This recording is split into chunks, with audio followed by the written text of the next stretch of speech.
నిన్న మాలీవుడ్ అంటే Kerala film industry దీనికి సంబంధించి ఒక వీడియోలో మాట్లాడాము. మీకు ఇవాళ అంటే నిన్న వీడియో రికార్డింగ్ అయ్యింది, ఇవాళ చూడండి మీకు చాలా పెద్ద పెద్ద వార్తలు.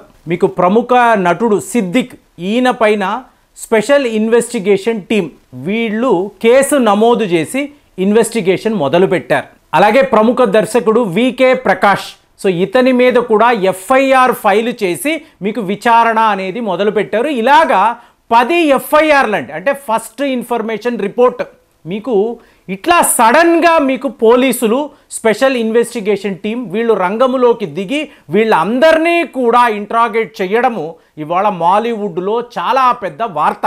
కానీ చూడండి ఫ్రెండ్స్, దీని యొక్క బ్యాక్గ్రౌండ్ అంటే ఇప్పుడు ఇది ఎందుకు ఈ వీడియో మాట్లాడుతున్నాను అంటే కలకత్తాలో ఆ జూనియర్ డాక్టర్ మానభంగం అయ్యి హత్యకు గురయ్యింది. మీరు ఒక విశాఖపట్నం అనండి, హైదరాబాద్ అనండి, విజయవాడ అనండి, ఇక్కడ అంతా కూడా ఎన్నో కాలేజీలు. సో ఈ విద్యార్థులందరూ కూడా బ్యానర్లు పట్టుకొని ప్లే కార్డ్స్ పట్టుకొని వీళ్ళ నిరసనలు తెలిపారు. కానీ విచిత్రం ఏంటో చెప్పమంటారా, ఇలాంటి ఒక సంఘటన ఒక వైజాగ్లోనో హైదరాబాద్లోనో రాజమండ్రిలోనో జరిగింది అనుకోండి, ఎవ్వరు మాట్లాడరండి. ఎక్కడో జరిగింది కాబట్టి పర్వాలేదు, మనం ఇక్కడ ప్రొటెస్టులు తెలపవచ్చు. మన దగ్గర జరిగింది బాబోయ్, మనం బయటపడ్డామంటే మన ఫోటోలు మన వీడియోలు బయటకు వస్తే వీళ్ళు మనల్ని ఏం చేస్తారో భయం.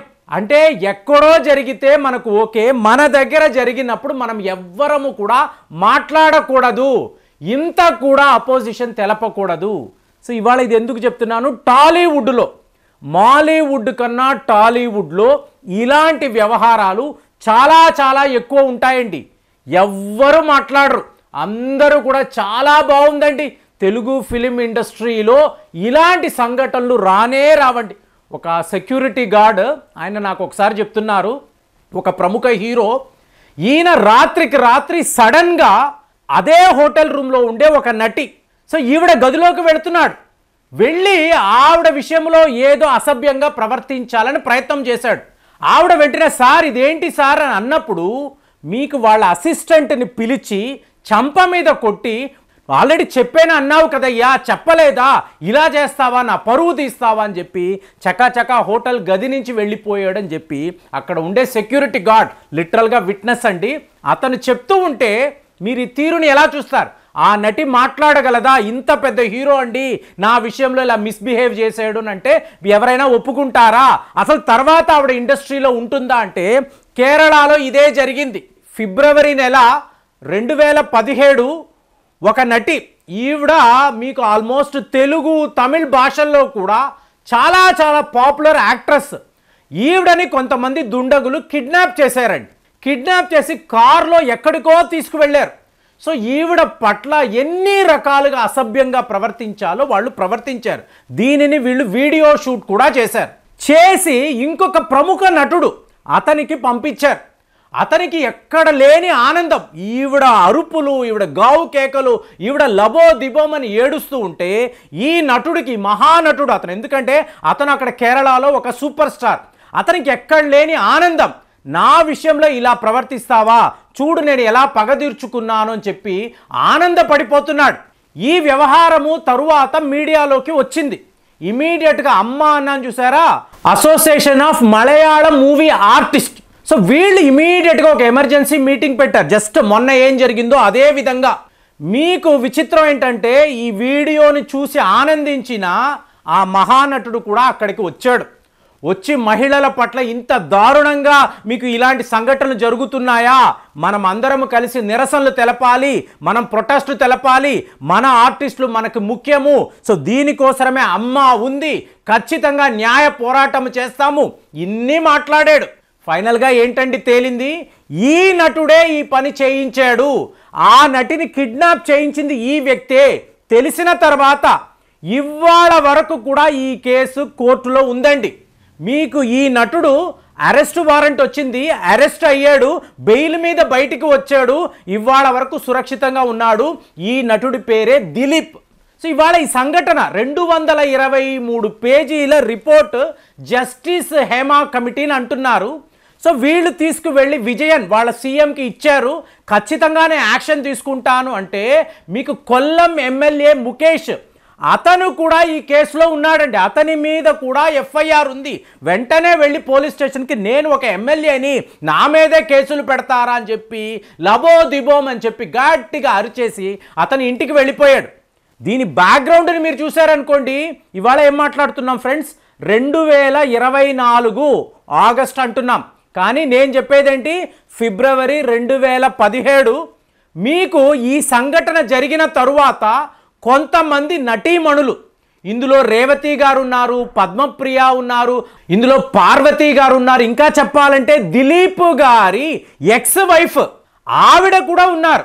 సో వీళ్ళందరూ కలిసి ఉమెన్ ఇన్ సినిమా కలెక్టివ్ అని చెప్పి ఒక సంస్థను, ఒక ఆర్గనైజేషన్ని, ఒక మీకు పరిశోధన కేంద్రము లాంటిది దీనిని ఎస్టాబ్లిష్ చేశారు. ఎవరు? ఈ నటీమణులు అందరూ కలిసి. దీని ఉద్దేశం ఏమిటి అంటే, ఒక నటి చాలా చక్కగా ఉంటుంది, అద్భుతమైన పర్ఫార్మెన్స్ చేయగలదు, హైలీ టాలెంటెడ్, ఈవిడ సినిమా రంగములో తన టాలెంట్ను ప్రూవ్ చేసుకోవాలని చెప్పి వస్తుంది.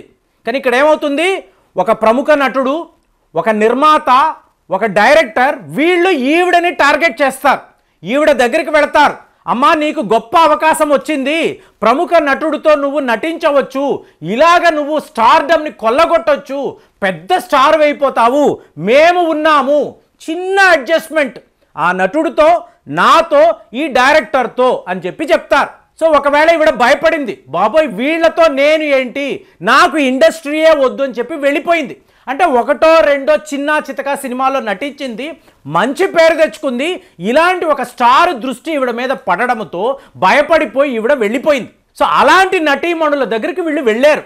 వెళ్ళి నువ్వు ఎందుకు సడన్గా డిసపియర్ అయిపోయావు, ఎందుకు నువ్వు ఈ కేరళ సినిమా ఇండస్ట్రీలో లేవు అంటే ఆవిడ ఈ బాధలంతా చెప్పుకోవడం.